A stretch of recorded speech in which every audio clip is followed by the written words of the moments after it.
Bienvenue dans votre magazine multiculturel Carrefour.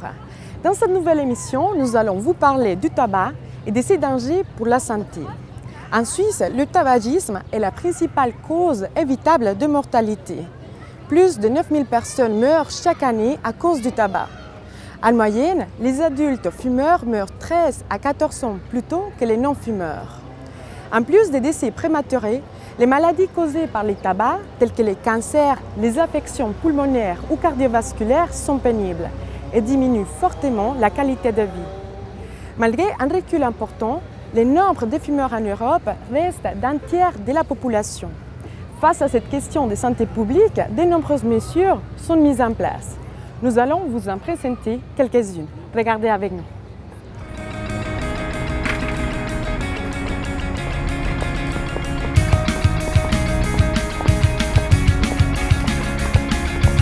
Je m'appelle Giovanni David Valente. Je suis marchand sur le marché. Je suis en même temps tarologue et numérologue et à l'occasion hypnothérapeute, où je pratique l'hypnose thérapeutique plutôt. Avant, j'avais une boutique. La boutique, c'était une prison, je veux dire. Donc le marché, c'est plutôt la liberté. Et puis j'ai besoin du plein air. Je commence le montage à 7h30. Mais à 3h de l'après-midi, on a terminé. Donc ça va, on se doit se lever tôt, mais on profite aussi de la journée. À 47 ans, vous avez arrêté de fumer? J'ai décidé d'arrêter de fumer, oui. Depuis combien d'années de consommation? Et j'ai fumé durant 32 ans. 32 ans? Ouais. Combien de cigarettes par jour? 2 paquets par jour. 2 paquets par jour pendant 32 ans? 2 paquets par jour, c'était la moyenne, je veux dire. Il y a eu des week-ends dans mes jeunes années où j'en fumais 4-5 par jour. Des week-ends où on jouait aux cartes tout le long, je veux dire, c'était alcool, tabac. Quand j'y repense maintenant, c'est de la folie parce que à la fin de ces week-ends, j'avais les poumons qui étaient complètement du béton, j'arrivais plus à respirer, vous voyez. C'était plus que des toutes petites respirations comme ça. Donc, consciemment, on s'en rend compte, mais à quelque part, on laisse aller, quoi. Hein, donc, c'est un peu de la folie. Il y a 2 choses à dire sur le tabac de manière globale. La première, c'est que 1 fumeur sur 2 décédera un jour d'une maladie liée au tabac. Et la moitié d'entre eux avant l'âge de la retraite. Et la deuxième chose importante, c'est que le tabac est actuellement considéré comme la cause principale de maladies et de morts évitables dans le monde.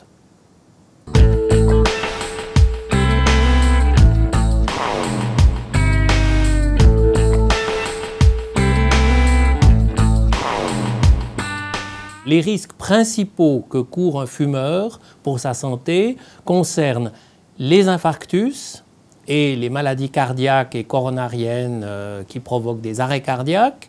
Et dans le domaine des maladies respiratoires, 2 maladies principales, le cancer pulmonaire bien sûr, auquel tout le monde pense, et ce qu'on appelle l'obstruction bronchique, c'est-à-dire l'insuffisance respiratoire progressive due à un rétrécissement des bronches. Et finalement, quel a été l'élément déclencheur pour que vous avez arrêté de fumer? Qu'est-ce qui est arrivé? La santé. C'est-à-dire que pendant des années, on laisse un peu aller parce qu'on se dit toujours qu'on y pensera demain et puis il faut bien mourir de quelque chose et puis enfin, vous connaissez tous ce genre d'excuses. Hein. Puis un jour, il y a la sonnette d'alarme, quoi. J'avais les poumons au feu, j'avais de la peine à respirer. J'avais le sentiment d'avoir du feu dans les poumons. J'avais le sentiment que la peau était à vif à l'intérieur, vous voyez ce que je veux dire. Puis là, j'ai dû prendre une décision. J'ai dit soit j'arrête, soit je crève, quoi. On a parlé des cancers, surtout cancer pulmonaire, mais il y a d'autres qu'on entend parler qui sont très importants. Toutes les muqueuses sur lesquelles agit la fumée, donc la gorge, la langue, le nez, le tube digestif aussi, parce qu'une partie de la fumée passe dans le tube digestif, tous ces cancers-là, qui sont dus à une irritation répétée des milliers et des milliers de fois sur une muqueuse fragile, tous ces cancers-là sont plus fréquents chez les fumeurs que chez les non-fumeurs. En pourcentage, quels sont les risques chez les fumeurs par rapport aux non-fumeurs? Alors, le risque dépend bien entendu de la quantité consommée, le risque dépend de la durée de la consommation Et le risque dépend aussi en bonne partie de l'âge auquel on a commencé. Plus on commence jeune, plus le risque est élevé. Il est important de souligner que les jeunes qui commencent à fumer avant que les voies respiratoires et les poumons aient terminé leur développement, c'est-à-dire avant l'âge de 18 ans, ont un risque beaucoup plus grand de développer un cancer pulmonaire à l'âge adulte que ceux qui ont commencé à fumer après l'âge de 20 ans. J'avais 15 ans, on est idiot à cet âge-là. Hein. On fait ça pour faire comme les grands, on fait ça pour emmerder les grands. C'est comme ça que j'ai commencé. Hein. D'ailleurs, j'ai le souvenir de mes premières cigarettes, elles étaient absolument dégueulasses. Hein. Mais on se forçait à fumer parce que devant les copains, il ne fallait pas lâcher, quoi. Et vous pensez que les gens d'aujourd'hui sont aussi contraints à cette consommation? Vous pensez que c'est encore un peu à la mode, on peut dire? Oui, il y a une notion de mode. La publicité, c'est une horreur. Parce qu'on leur fait croire au bien-être, on leur fait croire à la liberté, on leur fait croire à tout ça à travers la fumée. Et ça, c'est odieux. C'est odieux parce que la fumée, c'est une prison. Hein. C'est une prison, je veux dire, d'être dépendant du tabac, c'est horrible. C'est-à-dire que si vous n'avez pas votre tabac, vous êtes en situation de manque, donc en prison. Et ça, je trouve que c'est abject. Grosso modo, on peut dire que pour un fumeur moyen, les fumeurs moyens sont des fumeurs de 20 cigarettes par jour, le risque de maladie cardiaque ou cardiovasculaire est 3 à 5 fois plus élevé chez les fumeurs que chez les non-fumeurs.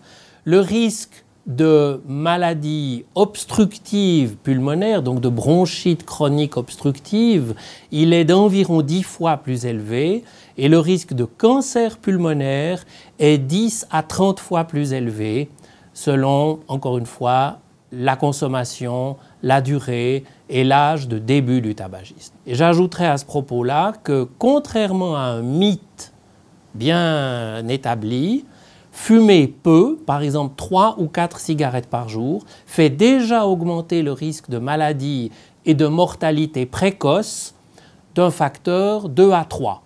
Donc même un petit fumeur court un risque pour la santé qui est tout à fait mesurable et tout à fait réel.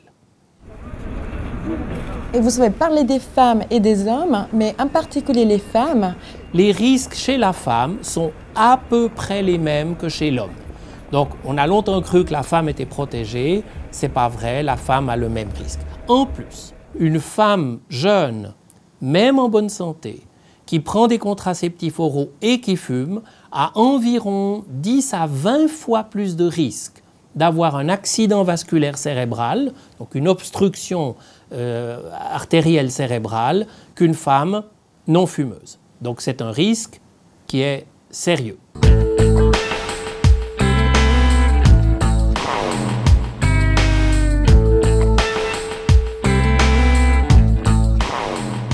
Le problème, c'est que la fumée contient 3999 autres produits chimiques, on estime qu'il y en a environ 4000, dont une centaine de cancérigènes et quelques dizaines de produits irritants. Si le fumeur ne prenait que de la nicotine sans rien d'autre, ça ne serait pas très grave pour la santé. La nicotine ne fait pas de cancer, ne fait pas d'arrêt cardiaque, ne fait pas d'accidents vasculaires cérébraux et ne donne pas d'emphysème. C'est tous les autres produits qu'il donne.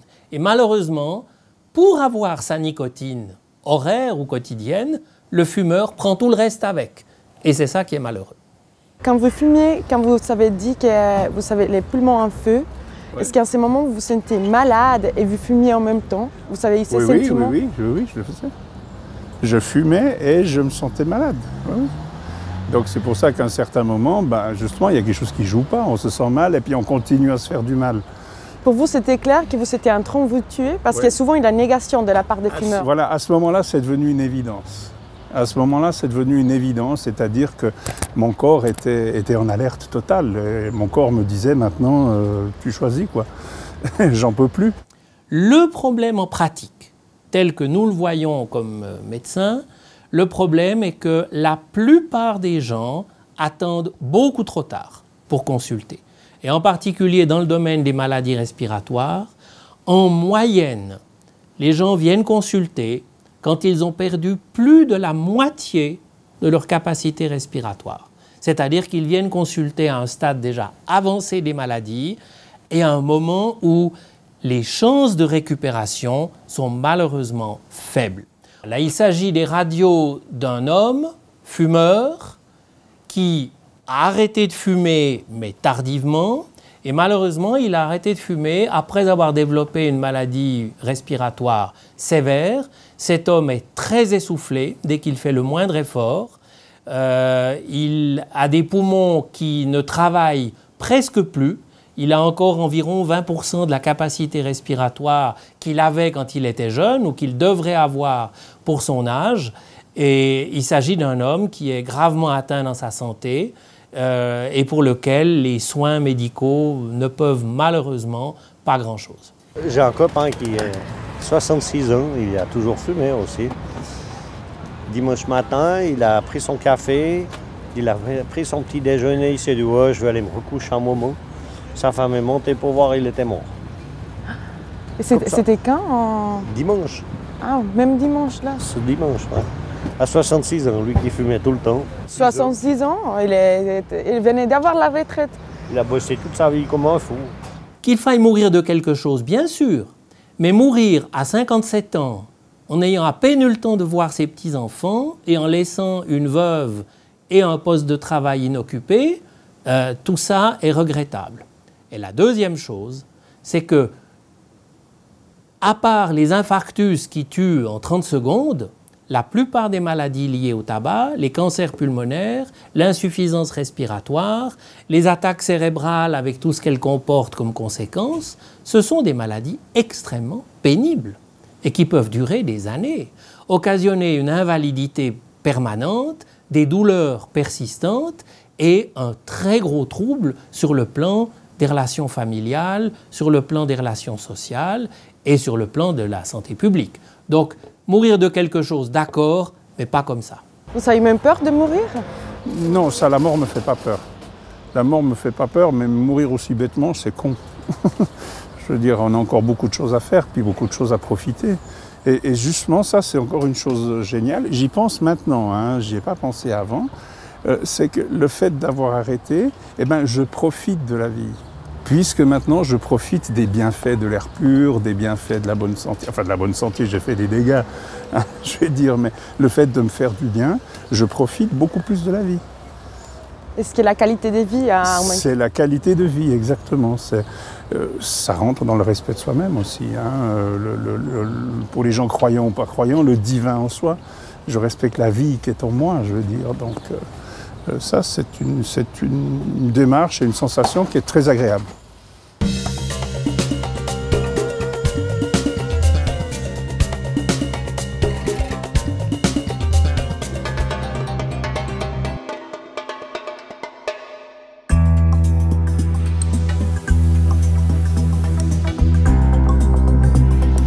Madame Myriam Page, merci beaucoup d'être avec nous aujourd'hui.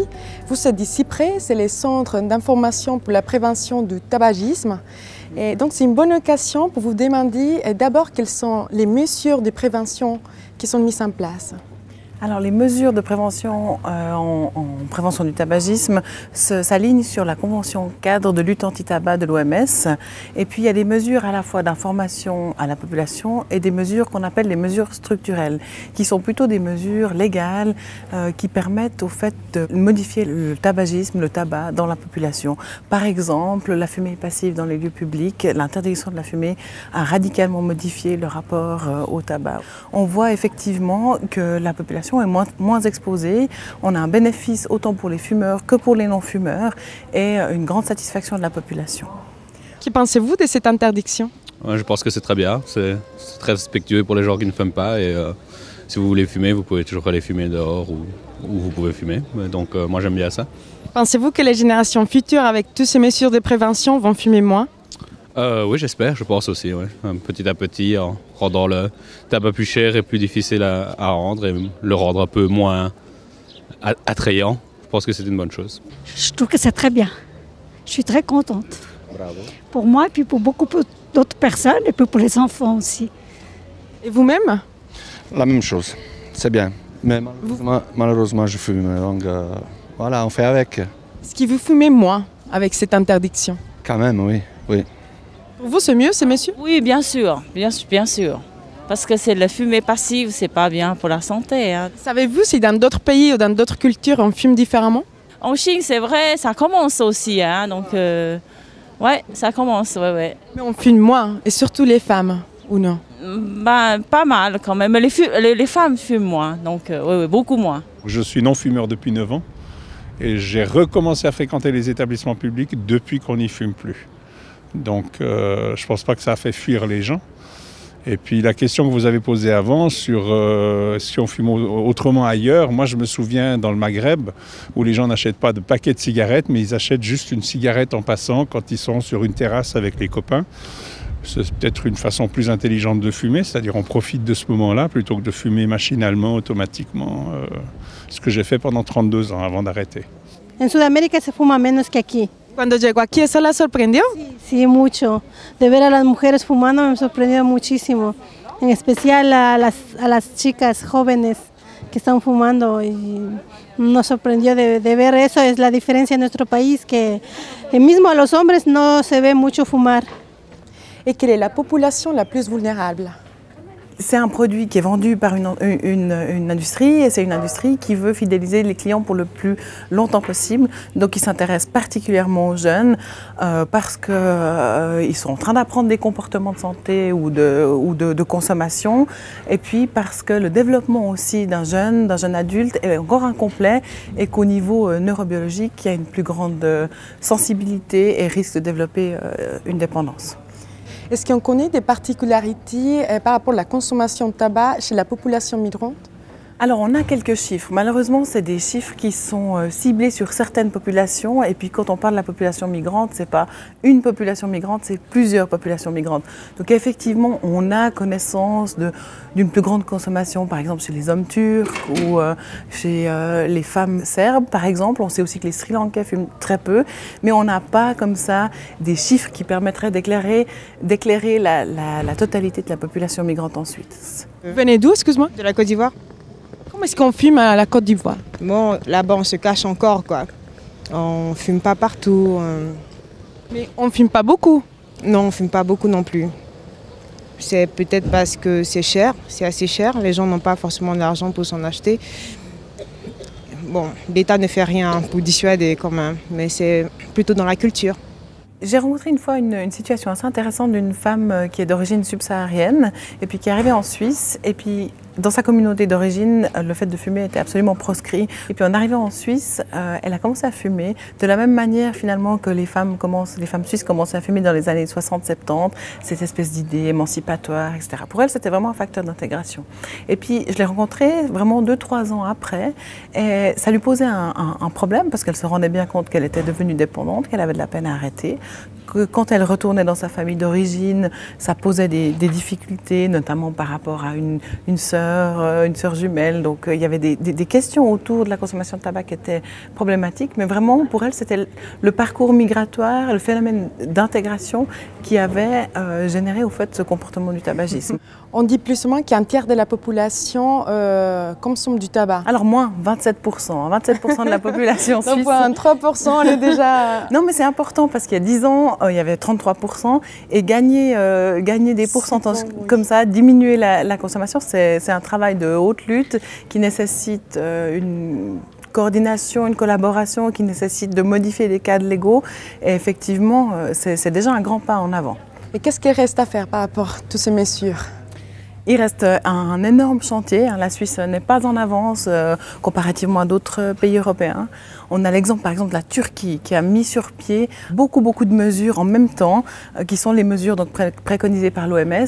Et puis chez nous, il faudrait vraiment qu'on mette l'accent sur les questions publicitaires, donc l'interdiction de la publicité mais qui soit globale, qui ne soit pas partielle, sur l'augmentation du prix du paquet, une mise en application aussi des cadres légaux.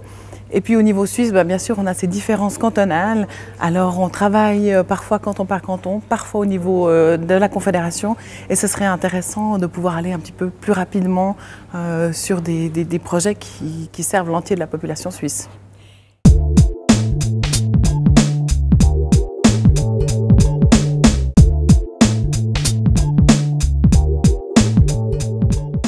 l'objectif aujourd'hui pour les cigarettiers est d'investir les lieux de vente et d'utiliser de nouveaux médias de communication. Par exemple, pour la marque News, on joue là, on identifie le paquet à un iPod avec des enceintes. Donc on rappelle la musique, la haute technologie, on emmène le consommateur dans un univers jeune et de haute technologie. Les cigarettiers utilisent de plus en plus aussi Internet, avec des sites qui sont développés où ils représentent des jeunes qui fument, qui sont très classe, des femmes très glamour. Le jeu Second Life, c'est un jeu virtuel rapidement, c'est un jeu virtuel où les personnes se créent des personnages virtuels qu'on appelle les avatars et ils choisissent la couleur de cheveux, la couleur des yeux et différentes fonctionnalités. Le tabac peut être acheté ou est gratuit dans des bijouteries, dans des épiceries, dans des cinémas, dans des lieux assez insolites. Et on retrouve encore de la publicité pour les marques, donc ici Camel, dans le jeu virtuel. Mais en même temps, ils mettent en place des programmes de prévention et d'information. Pourquoi ce discours? Parce que les entreprises se rendent compte qu'elles ont une image très négative, elles vendent un produit qui tue. Donc pour s'éloigner un peu de cette image, elles veulent se donner une image responsable pour pouvoir toucher le plus de jeunes et recruter le plus de jeunes. Merci beaucoup. N'hésitez pas si vous avez des questions. Depuis que vous êtes vous-même engagé dans la prévention du tabagisme, qu'est-ce qui a changé au niveau, on va dire, politique ou sociétal en Suisse? Ça a beaucoup changé à tous les niveaux, pas encore assez au niveau de politique fédérale. Je dois dire, là, on avait justement une session, on parlait de ce qui se passait dans d'autres pays, et là, je dois dire, dans les autres pays, c'est vraiment tout le gouvernement à 100% derrière, par exemple, pour interdire la publicité pour le tabac. Alors, en Suisse, ce sujet, il ne fera pas une majorité au Conseil fédéral, et c'est vraiment très dommage. Est-ce qu'il y a une politique spécifique de prévention du tabagisme liée aux migrants? Est-ce que vous en avez connaissance? Oui, il y a des projets qui sont faits dans ce sens parce qu'évidemment on a vu qu'avec ce qu'on fait habituellement, peut-être des gens qui ne connaissent pas la langue, on n'arrive pas à les toucher. Alors on a un projet qui fonctionne très bien actuellement, c'est pour la population turcophone. Il y a 2 projets là, il y a aussi des cours de désaccoutumance qu'on organise pour eux et ça fonctionne très bien et on veut mettre une priorité sur ces choses dans les années à venir.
Moi je m'appelle Amra, je travaille à la SLEC, donc c'est le centre de culture et loisirs.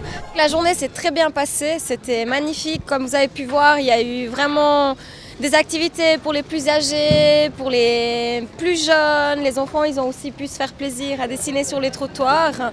On a pu voir quand même que la Sierre est une ville riche en diversité. Je pense qu'il faut tout simplement encourager et mettre en valeur ce type d'événement et surtout parler de diversité en positif parce que je trouve souvent on a tendance à parler en négatif et aujourd'hui on a pu voir que c'est que du positif et si on était tous pareils on s'embêterait beaucoup.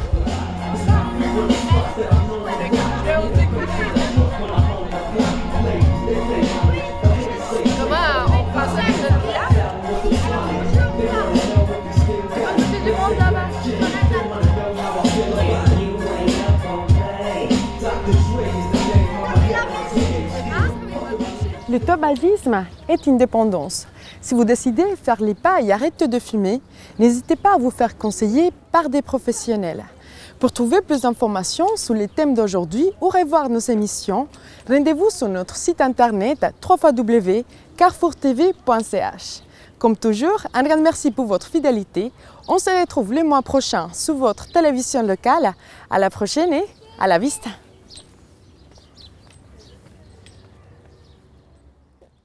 Et le fait d'avoir arrêté de fumer, je me suis rendu compte, peut-être inconsciemment, que je pouvais me faire du bien. Vous voyez, donc ça a fait partie de ma démarche en arrêtant de fumer, c'est-à-dire que je me faisais du bien, je ne me privais pas de cigarettes, mais je me faisais du bien. Et je pense que ma démarche de travailler dans le mieux-être a démarré à ce moment-là, où justement il y a eu cette prise de conscience que tu peux choisir dans la vie, soit tu te laisses pourrir, soit tu t'occupes de toi, puis tu te fais du bien. C'est pour ça, quand je vous disais, je veux dire justement, des fois je prends mon pied à respirer l'air pur, je veux dire ça... oui, c'est le pied, quoi.